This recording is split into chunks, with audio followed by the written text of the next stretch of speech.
Hello, everybody, and welcome back to this week's deck tech for Vorinclex, Voice of Hunger. He's a mono green general that I play. He's my second oldest deck. I've put a lot of attention into this deck. Cards coming in, cards coming out, and you'll see exactly how it plays as I go through it.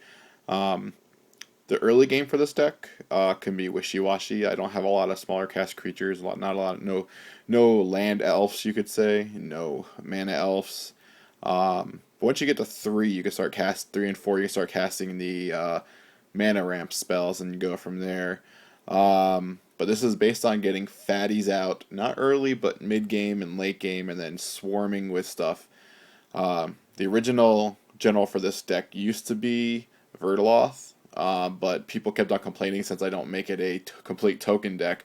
What's the point? So I ended up taking Vertaloth out of here and making Vorinclex the general. Now let's get started. As you can see, Vorinclex Voice of Hunger is our general. He's a 8 mana general.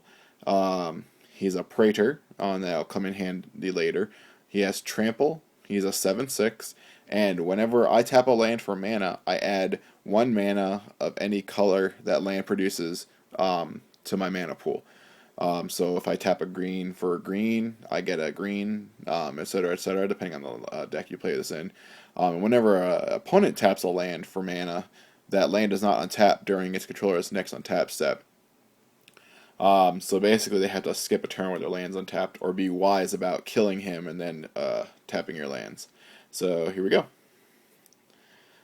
First creature we have is Scavenging Ooze. He's a 2 mana 2/2 with the ability to pay 1 green and exile target card from a graveyard. If the card was exiled using its ability, it gets a +1/+1, and you get to gain 1 life. Mid to late game, this is really awesome in Commander for Reanimator graveyards to get rid of them, for Artifact Recursion graveyards. There's just no number to how many decks this can hurt in the late game with lots of recursions. Next we have Sakura Tribalder. He's a 2 mana 1/1, and I can sacrifice him to search my library for a basic land card and put it into play tapped. Raphaelos. He was the second general for this deck. The first one was Timmy, actually. But once Raphaelos got banned, I had to put in a new general, which went to Vertaloth, and then it went to Vorinclex. Raphaelos had to go in the deck because he is one of the best mana rampers, you could say, for mono green. He's Raphaelos, Llanowar Emissary. He's 2 mana. He's a 2/1, and his ability is tap to add 1 green mana for every forest I control. Next we have Eternal Witness. She's a 3 mana 2/1, and whenever she comes into play, I can return a card from my graveyard to my hand. That's any card. So say you do your Tooth and Nail Entwined, and then you can pay and get her out and get it back and do it over again. We have another mana ramper. We have Yavimaya Elder. He is a 3 mana 2/1. He has the ability, when he is put into the graveyard, I can search my library for up to 2 basic land cards, reveal them and put them into my hand, and then shuffle. And then I can pay 2 to sacrifice Yavimaya Elder to draw a card. I start to get into some bigger creatures. We have Wolfbriar Elemental. He is 4 mana. He's a 4/4 with the ability to multi-kicker for 1 green. And he comes into play, and I can put a 2/2 green wolf creature token for each time that I kicked his multi-kicker. You never want to play him with under probably 10 mana out on the field. Having my double mana out on the field, giving him about 15 tokens, seems to always be the best option that I found. Yeva, she's one of the new creatures put in here. She's Yeva Nature's Herald. She's 4 mana, a 4/4 with flash, and I may cast green creature cards as though they had flash. I could make this deck into a Yeva deck. It requires a complete restructuring of it, but I've had many ups and downs discussions about if I should make her into deck, but recently someone in my playgroup just made her into an ultimate deck, so I kind of took that option away from myself. Next we have Genesis. He's a 5 mana 4/4. And at the beginning of my upkeep, if Genesis is in my graveyard, I can pay 3 mana. If I do, I can return target creature card from my graveyard to my hand. And of course, we have to have a Seedborn Muse in my group. She's a 5 mana 2/4 and untap all permanents I control during each player's untap step. In my play group, we play this very sparingly because one of our players, who's probably, I guess you could say, the Timmy, or not the Timmy, but the Johnny Spike player, is like the top of everyone in our group. He has a rule for Seedborn Muse. It's called Never Suffer the Wrath of a Seedborn Muse. Here we have a Ant Queen. She's a big mana sink for when I have my Gaia's Cradle producing tons of mana. She is 5 mana cost, 5/5, and I can pay 2 mana to put a 1/1 green insect creature into the battlefield. And we have Acidic Slime. Acidic Slime is a 5 mana 2/2 with Death Touch, and when it comes into play, I can destroy a target artifact, enchantment, or land. Next we have Deadwood Treefolk, 6 mana 3/6 with the ability of Vanishing 3. So when it comes into play, it gets a dice with 3 counters on it basically. Every turn you remove one, and then after it vanishes, all the counters are gone. It vanishes, and you get the ability again. When Deadwood Treefolk comes into play or leaves play, return another target creature from graveyard to your hand. And of course, what mono green deck is not fit to have a Great Primeval Titan? It's 6 mana for 6/6 trample, and when it enters the battlefield into play, and when it attacks, I get 2 lands of any type into the field tapped. Here we have Vigor. Vigor is a card that can go or stay depending on how your play group is. I keep him in here for right now because when I do create a ton of tokens, I can't be like Infernoed or Earthquaked. But Vigor is a 6 mana 6/6 with trample, and if damage will be dealt to a creature I control other than Vigor, prevent that damage, and then I put a +1/+1 counter on that creature for each 1 damage prevented this way. Vigor would die, but all my other creatures would still get the ability before Vigor dies.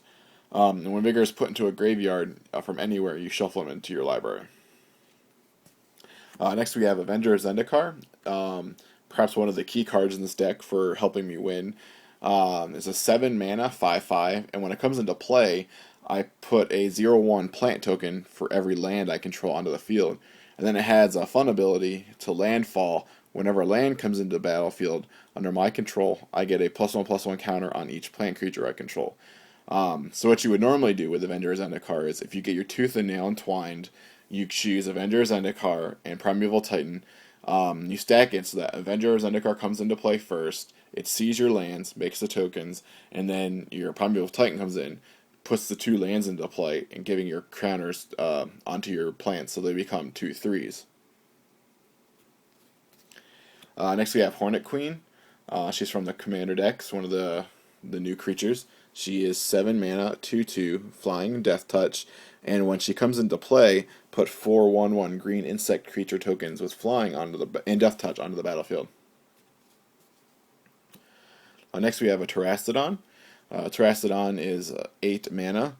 It's a 9/9, and when it comes onto the battlefield, I can destroy up to 3 target non-creature permanents, and for each permanent that is destroyed with this ability, they get a 3/3 elephant.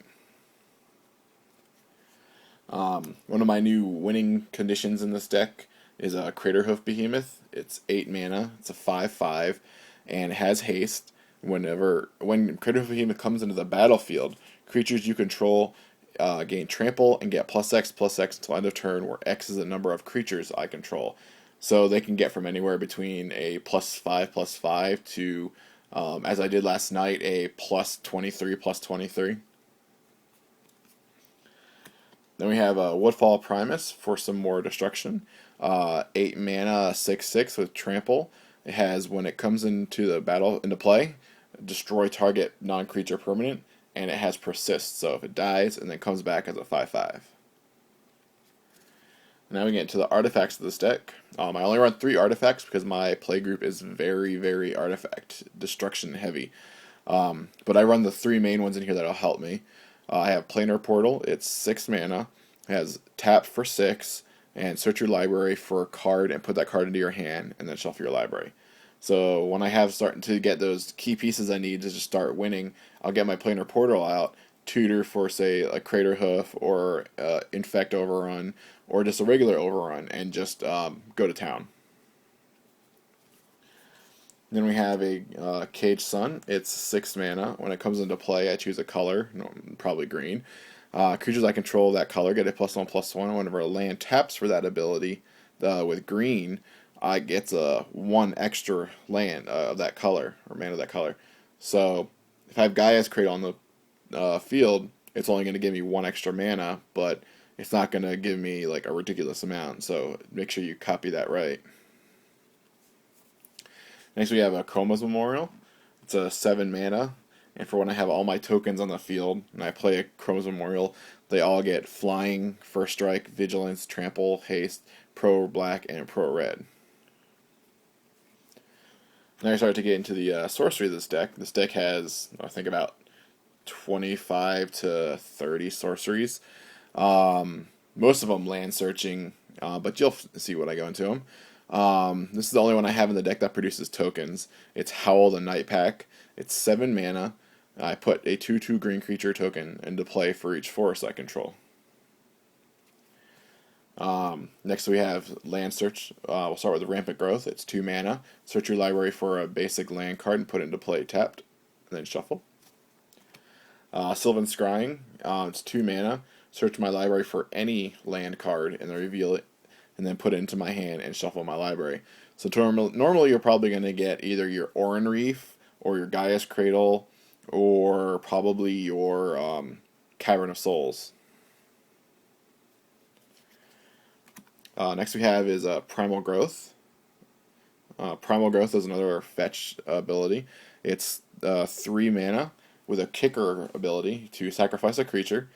Search my library for a basic land card, put that card into play, and then shuffle my library. If the kicker cost was paid, instead search my library for 2 basic lands, and then they come into play, then shuffle my library. Here we have Kodama's Reach. It's 3 mana. Search my library for 2 basic land cards, reveal them, put them into one into my hand, and then 1 into play tapped. We have Cultivate, same exact ability as Kodama's Reach. Journey of Discovery. It's a 3 mana. Another fetch ability. Has choose 1 of the 2, or you can entwine them for another 3. It's search your library for up to 2 basic land cards, reveal them, and put them into your hand, and then shuffle your library. Or I can choose to play up to 2 additional lands this turn. Then we have Skyshroud Claim. Skyshroud Claim is 4 mana. It's search your library for up to 2 forest cards and put them into play, then shuffle your library. Explosive Vegetation. It's another 4 mana searcher. Search your library for up to 2 basic land cards and put them into play tapped, and then shuffle your library.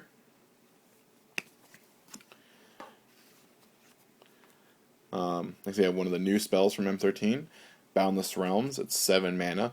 I can search my library for up to X basic land cards, where X is the number of lands I control, and put them in the battlefield tapped.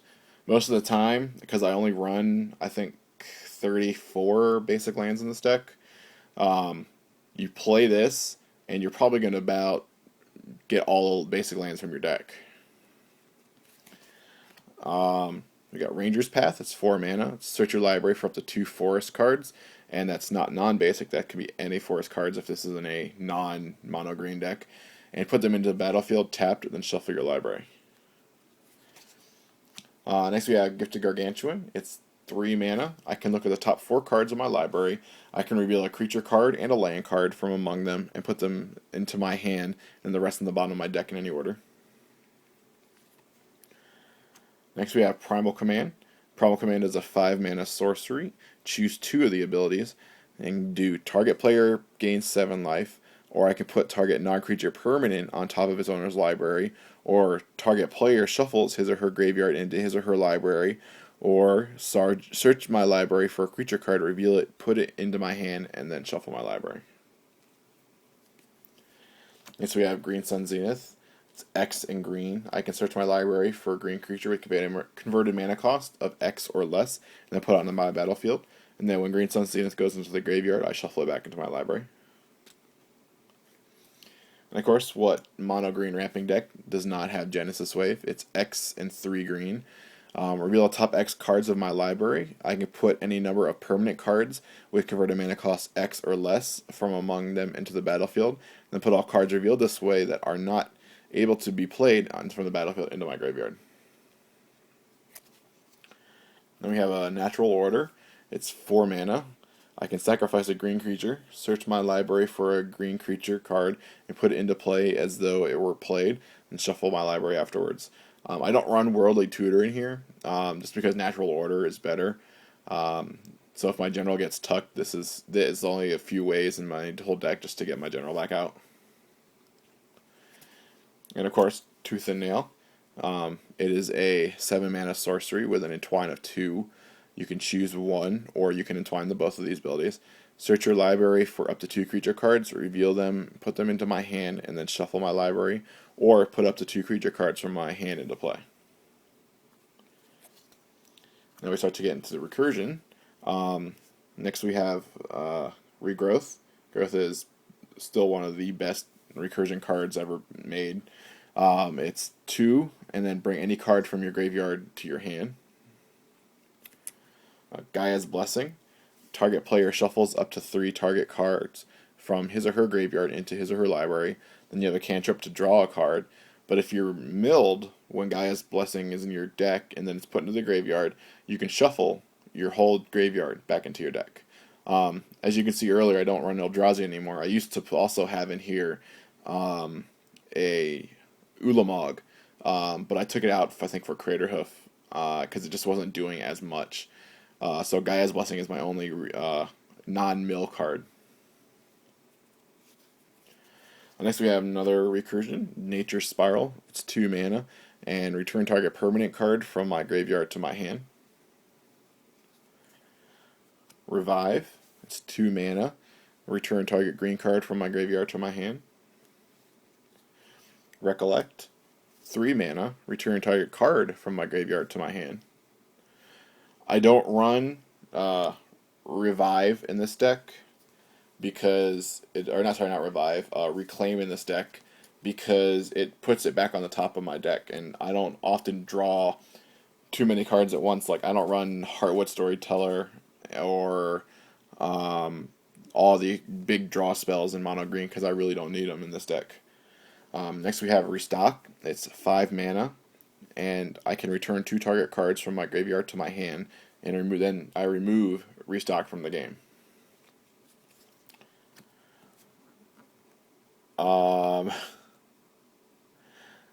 For the life of me, I can't remember this off the top of my head, but it allows me to take my graveyard into my hand.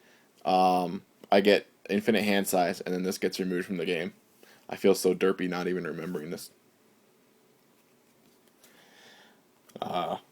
Creeping Mold. It's 4 mana. And destroy target artifact, enchantment, or land. Harmonize. The really one draw spell that's cheap in this deck is I can pay 4 mana to draw 3 cards.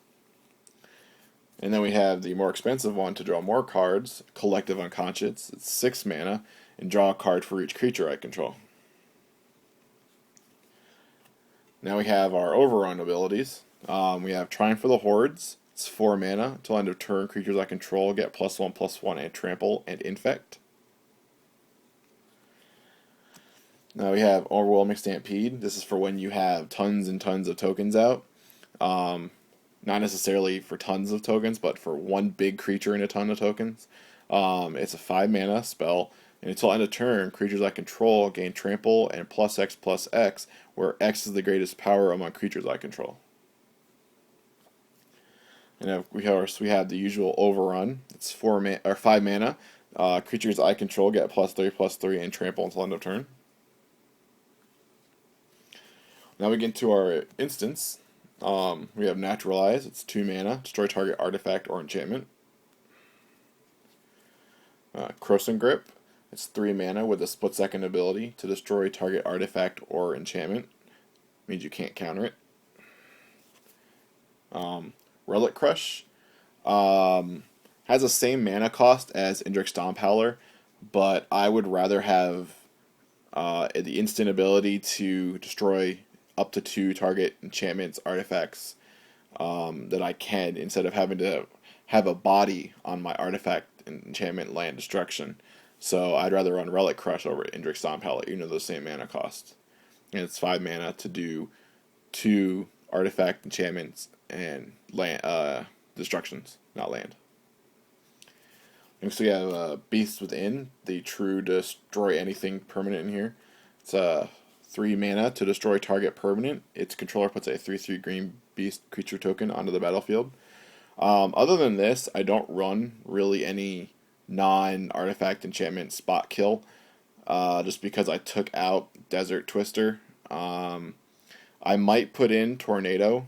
I've still been trying it out with my friend's deck, but I'll see how it goes. Next we have Momentous Fall, for when I have a fatty that I just can't use anymore. I'll play my Momentous Fall on my big creature. It's 4 mana, and as an additional cost to cast it, I have to sacrifice a creature. And I draw cards equal to the sacrificed creature's power, and then gain life equal to the toughness. Next we have Fresh Meat. So if you got 4 mana floating after you get Wrath from all your tons of tokens on the field, you can put a 3/3 green beast creature token onto the battlefield for each creature put into the graveyard from battlefield this turn. And it's not just yours, it's your opponent's creatures too. Oh, sorry, it only says your graveyard. Parallel Lives. I used to run Doubling Season here, but I don't run anything that really puts counters on anything, so I took it out for Parallel Lives when it was announced. It's 4 mana, and if an effect would put 1 or more tokens onto the battlefield under my control, I put twice that many tokens into play under my control. Here we have Pattern of Rebirth. It's a pretty underrated enchantment that a lot of people don't run when they run green cards with big effects. It's 4 mana, and whenever the enchanted creature is put into a graveyard from play, that creature's controller may search his or her library for a creature card and put that card into play. If the player does, he then shuffle his or her library. It sucks if your creature that has this attached gets taken from you, but normally I'm going to put this on a big target that I've played, like a Primetime or an Eldrazi spell, or just anything that needs to be killed on my field. I will make sure to put a Pattern of Rebirth on it first. We have a Bear of Umbra now. It's a 4 mana enchant ability. Enchanted creature gets +2/+2, and whenever it attacks, now it does damage, I untap my lands. And we have another mana doubler in this deck. It affects not just me, but also my opponents. It's the only one I run that affects my opponents. Vernal Bloom, it's a 4 mana enchantment, and whenever a forest is tapped for mana, it produces an additional green. It does work for dual lands too. Mana Reflection. It's a 6 mana enchantment. If you tap a permanent for mana, it produces twice as much of that mana instead. This is the only double ability that I have in the deck that will double my Gaia's Cradle mana. So if I tap my Gaia's Cradle for 12, it'll give me 24 mana in the end. Lurking Predators. This is normally one of my key winning enchantments in this deck, because I will be pulling... I've actually pulled a Eldrazi off of this before. I've pulled a Craterhoof off of it, even though it wasn't my turn. But it saved me. But there's many things you can pull off of this to help you, even in the early game, when you just get it out. And it has the ability for 6 mana. Whenever an opponent casts a spell, reveal the top card of your library. If it's a creature card, put it into the battlefield.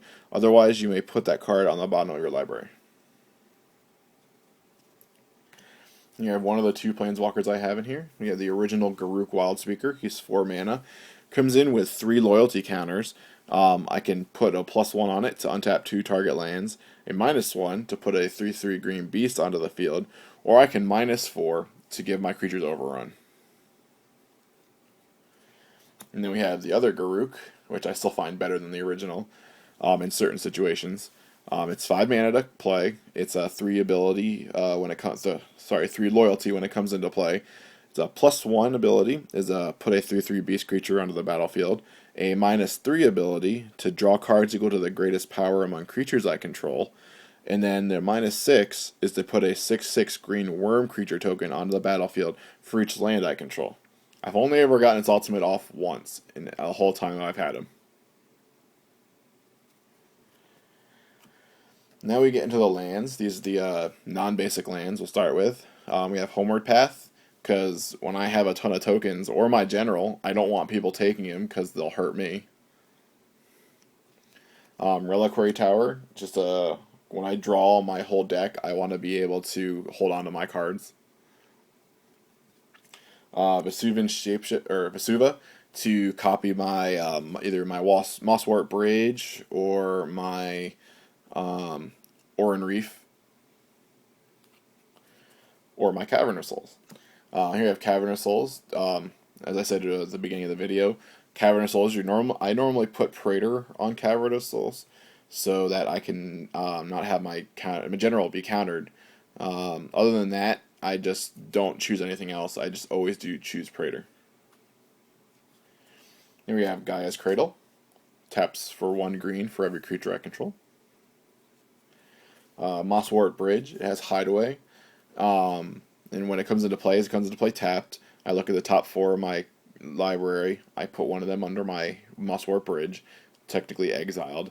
And then I put the rest in the bottom of my library in any order I choose. Then it has the pay 1 green and tap Mosswort Bridge to play the removed card without paying its mana cost if creatures I control have total power 10 or more.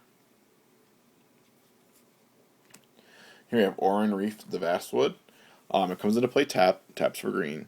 But then it has a second ability to put a +1/+1 counter on each green creature that entered the battlefield this turn. So great when you have your Avenger and you have this untapped. And you have a fetch land, Misty Rainforest, to get me just a basic forest. You have 2 more fetches, Evolving Wilds and Terramorphic Expanse. And then the rest of the deck, I just run basic lands.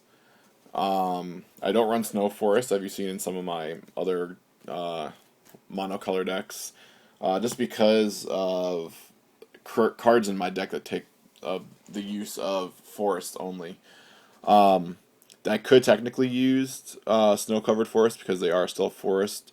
It's just pain in the butt to get it all flashy, and I like my decks all flashy right now until I can get all foil snow-covered forest, and then I'll put them in.